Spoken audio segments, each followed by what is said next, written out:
பலம்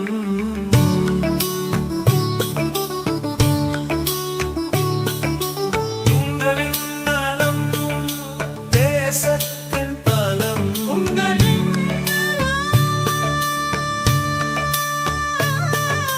தேசத்தின் பலம்.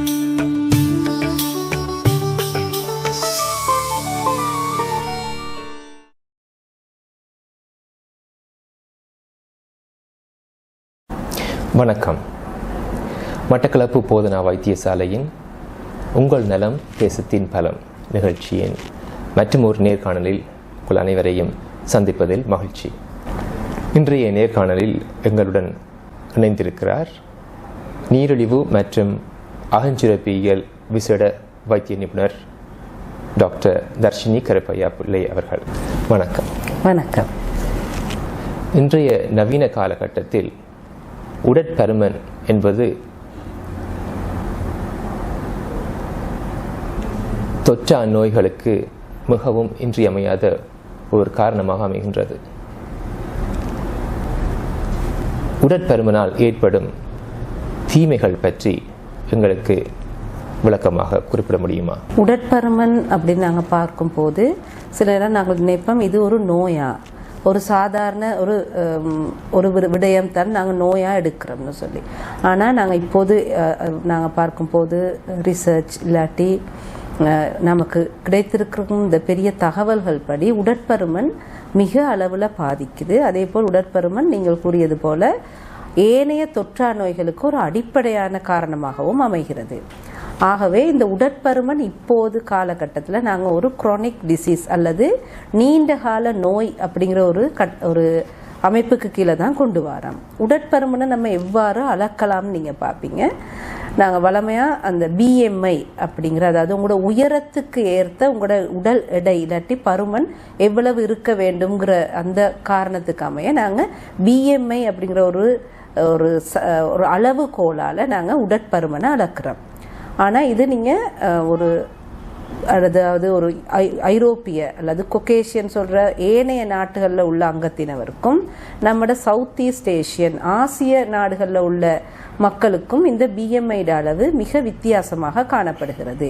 நான் இதில் என்ன சொல்ல வரேன்னு சொன்னால், பிஎம்ஐ குறைந்த அல்லது பார்க்கும்போது பெரிய அளவில் உடற்பருமன் இல்லாத ஒரு ஆசிய நாட்டு ஒரு சாதாரண ஒரு நபர், அந்த நாங்கள் ஐரோப்பிய ஐரோப்பிய வெள்ளை இன மக்களை பொறுத்த வரைக்கும் அவங்களோட உடற்பருமன் ஓரளவு கூட இருந்தாலும் கூட நமக்கு தொற்றா நோய்களோட காரணி இல்லாட்டி தொற்றா நோய்களோட ரிஸ்க் ஃபேக்டர் மிக அதிகமாக காணப்படுது உடற்பருமன் ஓரளவு குறைவாக இருக்கும் போதே.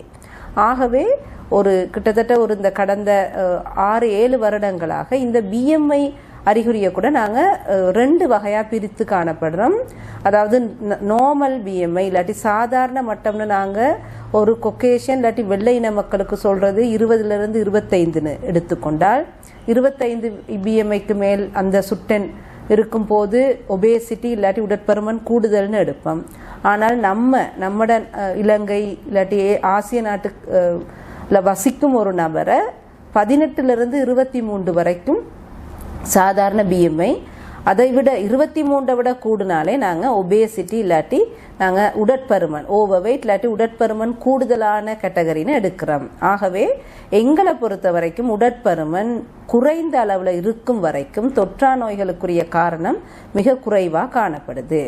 ஆகவே உடற்பருமனால தொற்றா நோய்கள் எந்த நோய்கள் கூடுதலாக காணப்படும்னு பார்த்தீங்கன்னு சொன்னால், ஓரளவு பிஎம்ஐ கூடும் போதே நீரிழிவு நோய், அடுத்து இருதய நோய், பாரிசவாதம், உயர் குருதி அழுத்தம் அதுகள் கூடுதலாக காணப்படுது. ஆக கூடுதலான உடற்பருமன் கூடும் போது மூட்டுவாதம், ஆர்த்ரைட்டிஸ் போன்ற பிரச்சனைகள் ஏற்படலாம். அதே போல் உடற்பருமன் புற்றுநோய்க்கும் கூட தொடர்பு காணப்படுது. ஆகவே எந்த நோயை எடுத்தாலும் தற்காலங்களில் அதுக்கு ஒரு காரணமாக இந்த உடற்பருமன் அமைதுன்னு தான் சொல்லலாம். ஆகவே நாங்கள் எந்த ஒரு நோயிலையும் தீர்க்கும் போது இந்த உடற்பருமனை குறைக்கிறதுல மிக முக்கிய பங்கு நாங்கள் மருந்துகள் கொடுப்பது போலவே எடுக்க வேண்டும் என்பது இப்போதைய காலகட்டத்தின் ஒரு அவசியமாக காணப்படுகிறது. உடற்பருமன் என்றால் என்ன? அது சாதாரண அளவு எவ்வளவு அளவில் இருக்க வேண்டும்? அது கூடினால் அதனால் ஏற்படும் தீங்குகள் என்ன என்பது பற்றி குறிப்பிட்டிருந்தீர்கள். இந்த உடற்பருமன் எதனால் ஏற்படுகின்றது? இது பரம்பரையாக கடத்தப்படுமா என்பது பற்றி விளக்க முடியுமா? உடற்பருமன் பரம்பரையால் கடத்தப்படுமா என்பது ஒரு நல்ல கேள்வி. நிறைய நோயாளிகளோ இல்லாட்டி உடற்பருமன் கூடியவர்கள் நாங்கள் கேட்கும் போது ஏன் இவ்வளவு உடற்பருமன் கூடுதலாக இருக்குதுன்னு கேட்டால் சொல்கிற பதில் தான் பரம்பரை. எங்களோட அம்மா உடற்பருமன் கூட, அம்மாட அம்மா உடற்பருமன் கூட, ஆகவே நானும் உடற்பருமன் கூட. ஆனால் பரம்பரைன்னு நாங்கள் உண்மையாக பார்க்கும்போது பரம்பரையால் கடத்தப்படும் உடற்பருமன் அவ்வளவு அதிகமாக காணப்படுறது இல்லை. ஆனால் ஏன் ஒரு சில குடும்பங்களை பார்த்தீங்கன்னா எல்லாருமே தாய் தந்தையர் குழந்தைகள் ஈவன் நாய்க்குட்டி பூனைக்குட்டி கூட கூடுதலாக உடற்பருமனாக காணப்படுது. அதுக்கு என்ன பரம்பரை இல்லை முக்கிய காரணம். அந்த குடும்பம் இல்லாட்டி அந்த குடும்பத்தை சூழ உள்ளவர்கள் பின்பற்றும் வாழ்க்கை முறைகள் ஒரே மாதிரி காணப்படுறது.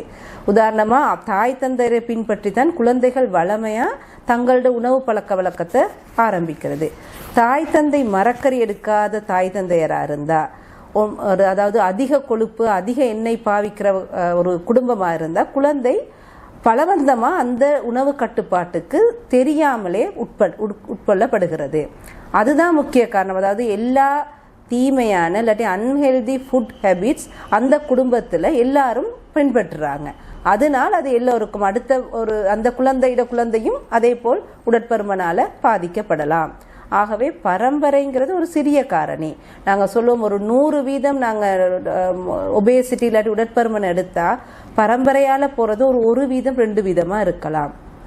மிகுதி 98 99% வாழ்க்கை நடைமுறையாலையும் சில நேரங்களில் நாம் எடுக்கும் வேற மருந்துகள் அல்லது வேற நோய் காரணிகளாலையும் வார காரணியாக தான் இருக்குது. அதுலேயும் நாங்கள் பார்த்தா நீரிழிவு நோய் போலவே வாழ்க்கை நடைமுறை மிக பெரிய பங்கு வகிக்கிறது.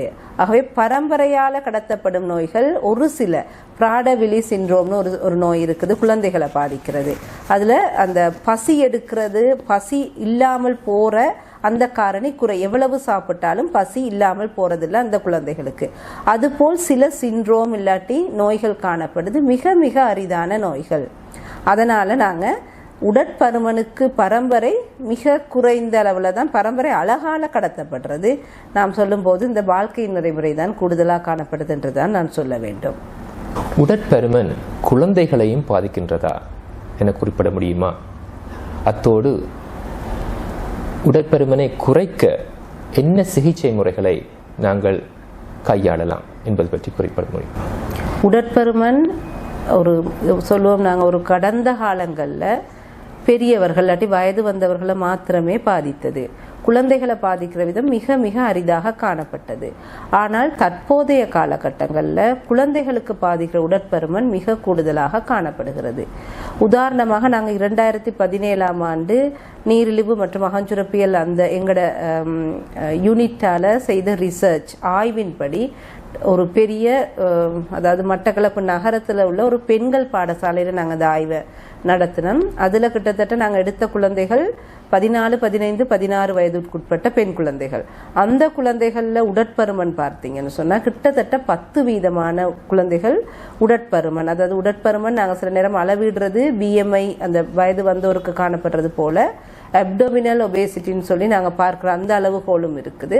அதன் மூலமாக பார்க்கும்போது இந்த குழந்தைகளுக்கு அதாவது ஆரோக்கியமற்ற உடற்பருமன் கிட்டத்தட்ட 10% குழந்தைகளுக்கு காணப்பட்டது. அது நாங்கள் ஒரு பாடசாலையில் எடுக்கும் போது. ஆனால் பார்ப்போம், அந்த நம்ம இலங்கையை பொறுத்த வரைக்கும் சைல்ட்ஹுட் ஒபேசிட்டி அல்லது குழந்தைகளுக்கு ஏற்படும் உடற்பருமன் மிக அதிகமாக காணப்படுகிறது. என்ன காரணங்கள்னு நாங்கள் பார்க்கும்போது அதுக்கு பல காரணங்கள் காணப்படுது. ஒன்று, ஒற்றை குழந்தைகள், அதாவது குழந்தைகளோட எண்ணிக்கை குறைவு. ஆகவே இருக்கிற எல்லா சாப்பாடும், உதாரணத்துக்கு தாய் தந்தையருக்கு நீரிழிவு நோய் இருந்தால் தமக்கு சாப்பிட முடியாதுங்கிற சாப்பாடுகளை குழந்தைகளுக்கு எடுக்கிற வீதம் கூடுதலாக காணப்படுது. அதே போல் வீட்டில் சமைக்கிற அளவு குறைய, வெளி சாப்பாடுகள் கூட, வெளி சாப்பாடு நாங்கள் எடுத்தால் அநேகமானது வாரது கூடுதலான கார்போஹைட்ரேட் அல்லது துரித உணவுகள். அது மட்டுமல்லாமல் குழந்தைகள் நாங்கள் இந்த டிவி இல்லாட்டி சோஷியல் மீடியா விளம்பரங்களில் பார்க்கும்போது குழந்தைகளோட ஊக்கத்திறனை கூட்டும், இல்லாட்டி ஸ்போர்ட்ஸ் அல்லது விளையாட்டு திறனை கூட்டுங்கிற மாதிரி சொல்லி நிறைய விளம்பரங்கள் காணப்படுது. எல்லா விளம்பரங்களிலும் காணப்படுற பானங்களோ பால் வகைகளோ அடிப்படையாக பார்த்தீங்கன்னு சொன்னால் சீனியோட அளவு கூடுதலாக காணப்படுகிறது. இந்த சீனியோட அளவு கூடும் போது குழந்தைக்கு அந்த நேரத்தில் ஒரு புத்துணர்ச்சியை கொடுத்தாலும் நீண்ட கால பாதிப்பாக இது உடற்பருமனையும் அதே போல நீரிழிவு நோயையும் கொண்டு வரதுக்கு ஒரு காரணமாக அமைகிறது. அது மீடியாட இன்ஃப்ளூயன்ஸ், அடுத்து தாய் தந்தையரோட பெரிய அளவில் நாங்கள் உணவு பழக்க வழக்கத்தை தாய் தந்தையர்லேருந்து குழந்தைகள் எடுக்கிறதும், அதிக வேலை பளுவினால வீட்டில் சமைக்கிற உணவுகளை கொடுக்க முடியாததும் ஒரு காரணமாக அமையலாம். அது மட்டுமல்லாமல் உடற்பயிற்சின்னு பார்க்கும்போது இப்போ நம்மட குழந்தை பருவத்தையும் நம்மட இப்போ இருக்கிற பரம்பரை இல்லாட்டி நம்மட குழந்தைகளோட குழந்தை பருவத்தையும் பார்த்தீங்கன்னா பெரிய அளவு வித்தியாசம் காணப்படுகிறது. நாங்கள் வெளியே ஓடியாடி விளையாண்டோம், பக்கத்து வீட்டு பிள்ளைகளோட விளையாண்டிருப்போம், பாடசாலைக்கு நடந்து போயிருப்போம். இந்த காலகட்டத்தில் பார்த்தீங்கன்னா குழந்தைகள் விளையாடுற வீதம் மிக மிக குறைய. அதுக்கு நிறைய காரணங்கள், போக்குவரத்து பிரச்சனைகள், அதுகள விபத்துகள் காணப்படுற அந்த பயம். அது மட்டுமல்ல, படிப்புன்னு பெற்றோர் திணிக்கிற முறை. உதாரணத்துக்கு நம்மட இலங்கையை பொறுத்த வரைக்கும் குழந்தை உடற்பருமன், சைல்ட்ஹுட் ஒபேசிட்டிக்கு மிக முக்கியமான காரணமாக இந்த 5ஆம் ஆண்டு புலமை பரிசில் காணப்படுகிறது. புலமை பரிசில் 5ஆம் ஆண்டு அந்த பிள்ளைக்கு 10 வயசுல பரீட்சை இருக்குதுன்னு சொன்னா தாய் தந்தையர் ஆசிரியர்கள் 7 வயதிலிருந்தே டியூஷன் பிற வகுப்புகளுக்கு அனுப்புவதனால் பிள்ளை படிக்கிறத தவிர வேற எந்த ஒரு உடற்பயிற்சியிலையுமே எந்த ஒரு கலோரி விரயமாக்குற செயற்பாடுகளையுமே ஈடுபடுறதுக்கு அந்த குழந்தைக்கு நாங்கள் வாய்ப்பே அளிக்கிறது இல்லை. அதுதான் மிக ஒரு பெரிய காரணமாக காணப்படுகிறது. அப்போ தடுப்பு முறைகள்னு நாங்கள் நினைக்கிறேன்னு பிறகு பார்ப்போம். இந்த காரணங்களை கவனத்தில் கொள்வது ஒரு நல்ல எதிர்காலத்தை உருவாக்குறதுக்கு மிக முக்கியமான ஒரு செய்தியாக அமையும்னு நான் நினைக்கிறேன். உடற்பருமனை கட்டுப்படுத்துவதற்கு வாழ்க்கை முறை தவிர்ந்த வேறு ஏதாவது சிகிச்சை முறைகள் இருந்தால் அது பற்றி குறிப்பிட முடியுமா? உடற்பருமனை குறைக்கிறதுல வாழ்க்கை முறை அல்லது உணவு பழக்கமும் நம்மளோட ஃபிசிக்கல் ஆக்டிவிட்டி அல்லது உடற்பயிற்சியும் மிக முக்கியம்.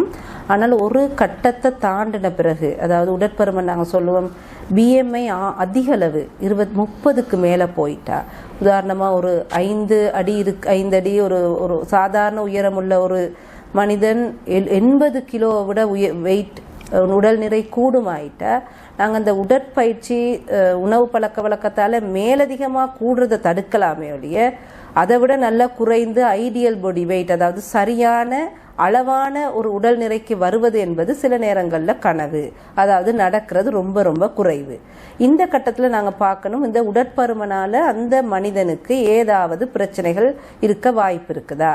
அதாவது நீரிழிவு நோய் இருக்கிற ஒரு நோயாளியாக இருக்கலாம், ஆர்த்ரைட்டிஸ் மூட்டு வருத்தம் இருக்கிற ஒரு நோயாளியாக இருக்கலாம், அந்த நோயாளி ஒரு கொலஸ்ட்ரால் கூடின நோயாளியாக இருக்கலாம். அந்த நோயாளிக்கு உடற்பருமன் குறையிறது மிக மிக அத்தியாவசியம். அதே போல் பெண்களை இப்போ நீங்கள் எடுத்தீங்கன்னு சொன்னால் பொலிசிஸ்டிக் ஓவரிங்கிற ஒரு சூலகத்தில், அதாவது உடற்பருமனால சூலகத்தில் வர ஒரு பிரச்சனைகள் காணப்படுது.